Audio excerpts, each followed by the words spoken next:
You're strapped into the chair at 11:47 p.m. Three guards stand behind you. One tightens the leather around your chest until your ribs press against the inside of your skin, all because you killed two men outside a bar in Tulsa 9 years ago. Should have stayed inside that night. The room is 12 feet by 15, walls the color of old cigarette smoke, and there's a window on your left where 5 people you've never met are sitting in plastic chairs. The warden reads your name and your sentence. You don't listen. You've heard it 40 times in appeals and denials and the final call from your lawyer 3 days ago.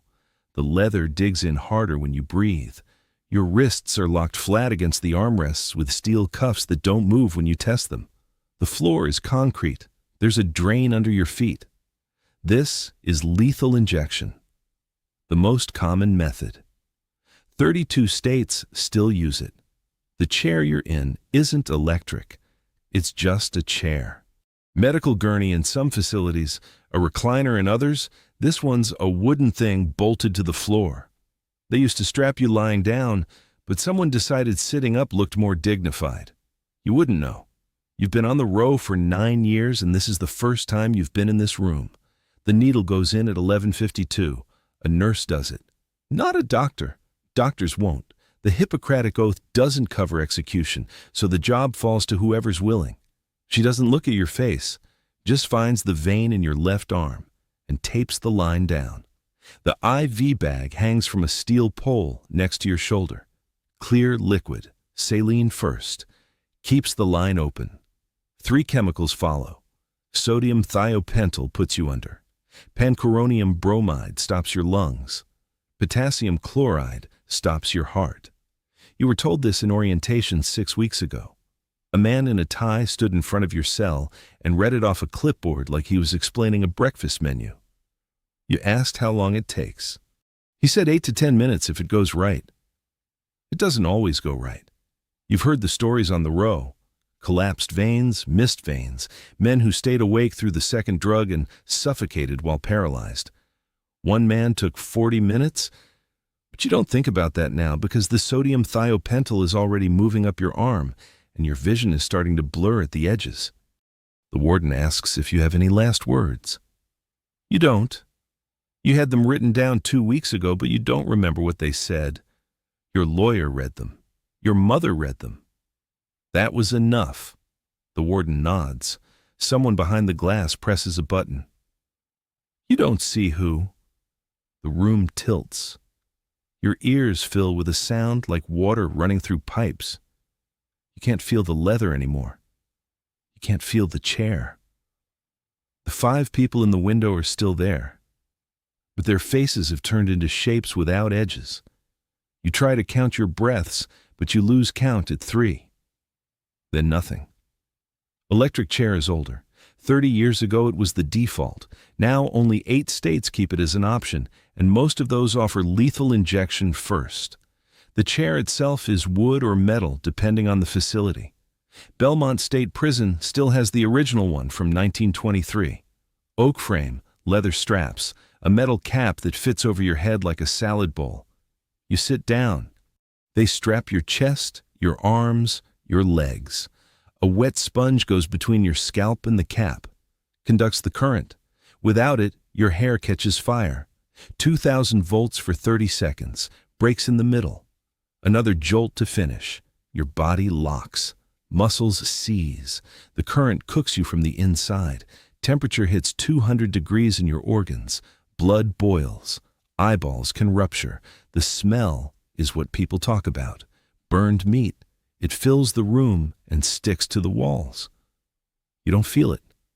That's what they say. The first jolt knocks you out before the pain registers. But your body doesn't know that. It convulses. Veins bulge. Skin turns red then purple. Witnesses throw up. Guards who've seen it a dozen times still look away. The whole thing takes 3 minutes if the equipment works. Longer if it doesn't. One execution in Alabama took 14 minutes and 5 separate jolts. The man's lawyers argued it was torture. The state said the chair was old. Gas chamber is rarer. 5 states, rarely used. You're locked in a sealed room, airtight. There's a chair in the middle bolted to the floor, straps on the arms and legs. Under the chair is a container of sulfuric acid. Under that, a lever. When the warden gives the signal, sodium cyanide pellets drop into the acid. Hydrogen cyanide gas rises. You breathe it in. It smells like almonds. That's what survivors of gas leaks say. You wouldn't know. You're not surviving this. The gas stops your cells from using oxygen. You suffocate on a chemical level. Your lungs still work. Your heart still beats. But your blood can't carry oxygen anymore.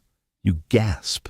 Your body doesn't understand why the air isn't helping. The process takes 10 to 15 minutes. You're conscious for most of it, thrashing, choking. Your face turns blue. Foam comes out of your mouth. The witnesses see all of it through a window. Some states banned the gas chamber after a journalist described an execution in 1992. The inmate took 11 minutes to die. His head slammed against the chair pole so hard it broke skin. Firing squad is the oldest method still legal. 3 states allow it. Utah used it until 2010.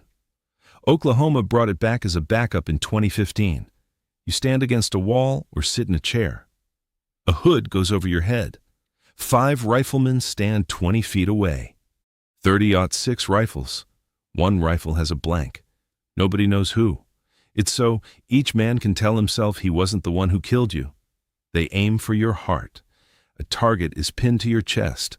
White cloth, red circle. On the warden's mark, they fire. 4 bullets hit. 1 misses, or it's the blank. You drop. If the shooters are good, you die in seconds. If they're not, you bleed out on the floor. There's no second volley. A doctor walks over and checks your pulse. If you're still alive, he waits. You die or you don't. One man in Utah asked for a firing squad in 1996, said it was more honest than lethal injection. Quicker. He was right. The whole thing took 2 minutes. He died before the echo stopped. Hanging was common 100 years ago. Public spectacle, town square, rope, crowd. Now it's only legal in 3 states, and none of them have used it since the 1990s. You stand on a platform, noose around your neck, 13 coils in the rope. The knot sits under your left ear. Trapdoor under your feet. When it opens, you drop. The drop is calculated by your weight. Too short and you strangle. Too long and your head comes off. The formula is old. Tall drop for light bodies, short drop for heavy ones. If it's done right, your neck breaks at the 2nd vertebra. Instantaneous. You don't feel it. But if the calculations are wrong, you hang there kicking. It can take 15 minutes. Your face swells, your tongue comes out. The witnesses don't forget it. 1 state still has the gallows in storage. Washington. Built in 1993 for a man who requested it. He wanted to prove a point about the death penalty. It worked. After he died, the state switched to lethal injection and hasn't used the gallows since. Nitrogen hypoxia is the newest. Alabama introduced it in 2024. Experimental. You wear a mask strapped tight to your face. Pure nitrogen flows in, no oxygen. The idea is you pass out in seconds. No pain, no panic. Just sleep. That's the theory. The first execution didn't go that way. The man thrashed for 4 minutes, held his breath, fought the mask. His body knew something was wrong, even if his brain didn't. Witnesses said it looked like drowning on dry land. The state said it worked. Medical experts disagreed. Nobody's tried it again yet. You've been on death row for 9 years. You've seen men leave for each of these methods. Different states, different laws, same hallway. Some of them told you which one they were getting. Some didn't know until the week before. One man asked for firing squad and got injection instead because the state didn't have rifles. He appealed. He lost. The method doesn't matter to you anymore. You stop thinking about it around year 4. Lethal injection, electric chair, gas, bullets, rope, nitrogen. They all end the same way. The room, the witnesses, the straps, the warden reading your name. What changes is how long it takes, and whether your body stays intact. You wonder sometimes which one you'd pick if they gave you the choice. Not the quickest. The quickest is random. A bullet to the heart or a bad vein that keeps you awake. You'd pick the one with the least chance of something going wrong, but there's no data on that. Every method has failed someone. The guard outside your cell taps the bars twice. Count time, you stand at the door. He marks you down and moves on. The lights stay on. They always stay on. You sit back on the bunk and close your eyes. You don't think about the room anymore. It's coming or it's not. You'll find out which method when they come to get you.